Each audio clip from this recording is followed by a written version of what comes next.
എല്ലാവർക്കും നമസ്കാരം. ഞാൻ നിങ്ങളുടെ മുന്നിൽ ഇന്ന് എത്തിയിരിക്കുന്നത് ഒരു ബ്യൂട്ടി ടിപ്പുമായിട്ടാണ്. നമ്മുടെ പപ്പായ ഉപയോഗിച്ച് നമ്മുടെ മുഖം എത്രത്തോളം, അതായത് പഴുത്ത പപ്പായ ഉപയോഗിച്ച് നമ്മുടെ മുഖം എത്രത്തോളം ഗ്ലോ ആക്കാം, മൃദുലമുള്ളതാക്കാം എന്നുള്ളതാണ് ഞാൻ നിങ്ങളെ കാണിക്കുന്നത്. നിങ്ങൾക്ക് ഈ വീഡിയോ ഇഷ്ടപ്പെടുകയാണെങ്കിൽ ലൈക്ക് ചെയ്യാനും സബ്സ്ക്രൈബ് ചെയ്യാനും മറക്കരുത്. എടുത്തിരിക്കുന്ന പഴുത്ത ഓമയ്ക്കയാണിത്. നന്നായി പഴുത്ത ഓമയ്ക്കയാണ് ഇത്. ഇനി കുരുവൊക്കെ കളഞ്ഞതിന് ശേഷം ഇത് നമ്മൾ മിക്സിയിൽ നന്നായിട്ട് അരിഞ്ഞ് അത് മിക്സിയിലിട്ട് മിക്സിയിലിട്ടതിന് ശേഷം നന്നായിട്ട് അത് ഗ്രൈൻഡ് ചെയ്തെടുത്ത് ആണ് ഇത് മുഖത്ത് അപ്ലൈ ചെയ്യുന്നത്. നമുക്ക് അതെങ്ങനെയാണെന്ന് നോക്കാം. ഞാൻ ചെറു കഷ്ണങ്ങളാക്കിയിട്ടുണ്ട്. ഇനി ഇത് മിക്സിയിൽ ഗ്രൈൻഡ് ചെയ്യണം. ഇതിനകത്ത് വിറ്റാമിൻ സിയും എയും കൂടുതലായി അടങ്ങിയിട്ടുണ്ട്. വിറ്റാമിൻ സി ധാരാളമായി അടങ്ങിയ ഒരു ഫ്രൂട്ടാണിത്.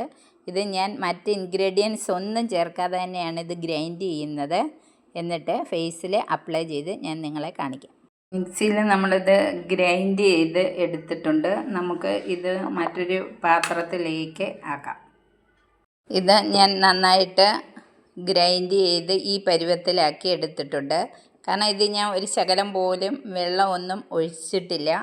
വെള്ളം ഒഴിച്ചാൽ അതിൻ്റെ ഗുണം നഷ്ടപ്പെടും. അതുകൊണ്ട് ഈ രൂപത്തിലാണ് ഞാൻ ഇത് ഫേസിൽ അപ്ലൈ ചെയ്യുന്നത്.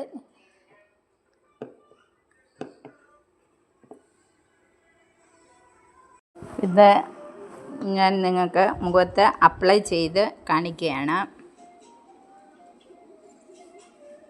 ഇതിൽ ഒരു ഇൻഗ്രീഡിയൻസും ഞാൻ ചേർത്തിട്ടില്ല. വെള്ളം പോലും ഇതിൽ ചേർക്കാതെയാണ്. അത്ര പഴുത്തത് ആയതുകൊണ്ടാണ് അതൊന്നും ചേർക്കാത്തത്.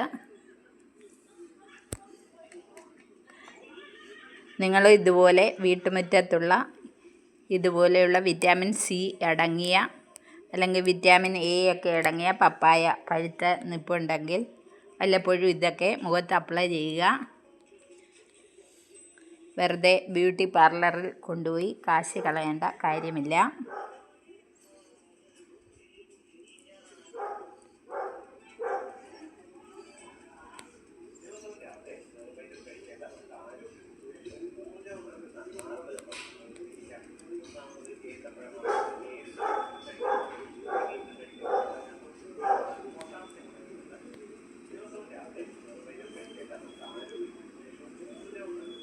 നമുക്ക് ഇത് അപ്ലൈ ചെയ്ത് കഴിഞ്ഞാൽ പിന്നീട് ഒരു ഗ്ലോ കാണാം.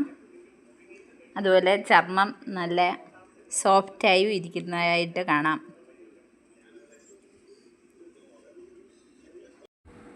ഇത് എല്ലാം ഉണങ്ങിയിട്ടുണ്ട്. ഇത് നമുക്ക് വൃത്തിയായിട്ട് കഴുകി നോക്കാം.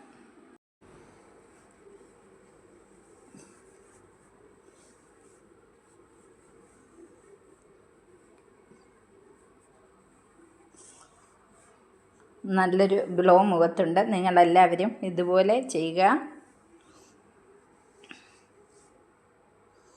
ഇത് നല്ല ഒരു സൂപ്പർ നാച്ചുറലായിട്ടുള്ള ഫേസ് വാഷാണ്.